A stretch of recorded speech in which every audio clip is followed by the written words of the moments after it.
UP के हरदोई में media से बातचीत के दौरान बीजेपी नेता नरेश अग्रवाल ने असदुद्दीन ओवैसी और अखिलेश यादव पर बड़ा हमला बोला है। अखिलेश यादव के बीजेपी को लेकर दिए गए बयान पर पलटवार करते हुए नरेश अग्रवाल ने कहा, अखिलेश यादव का बयान बचकाना है। तिरंगा हमारे देश की आन बान और शान है। ऐसे बयान देने वालों का नाम इतिहास के पन्नों में उसी रूप में लिखा जाएगा जिसे हम काला अक्षर कहते हैं। इस दौरान उन्होंने AIMIM प्रमुख असदुद्दीन ओवैसी पर हमला करते हुए कहा कि देश की आजादी में मुसलमानों का हाथ है। ओवैसी को देश का इतिहास पढ़ना चाहिए। हो सकता है आजादी में उनके परिवार का योगदान ना रहा हो, इसलिए वो ऐसी बात कह रहे हैं। वहीं RSS और मोहन भागवत के ट्विटर पर तिरंगे के डिब्बी लगाने को लेकर उन्होंने कहा कि आरोप लगाने वालों को RSS से सीख लेनी चाहिए।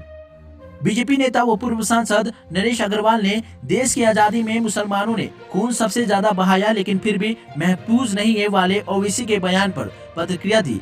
उन्होंने कहा, मेरे ख्याल से ओवैसी सिर्फ हैदराबाद का इतिहास पढ़ लेते तो शायद यह बोलने की हिम्मत नहीं करते। सरदार पटेल अगर ना होते तो हैदराबाद के निजाम तो अपने आप को स्वतंत्र घोषित कर रहे थे। ओवैसी जी का हो सकता है कि देश के स्वतंत्र में कोई योगदान ना रहा हो, लेकिन इतिहास के पन्नों में मुसलमानों का योगदान है, उसे कोई मिटा नहीं सकता। और हम लोग यह मानते हैं कि सभी धर्म और कौम ने एक साथ मिलकर आजादी की लड़ाई लड़ी थी, जिससे भारत आजाद हुआ।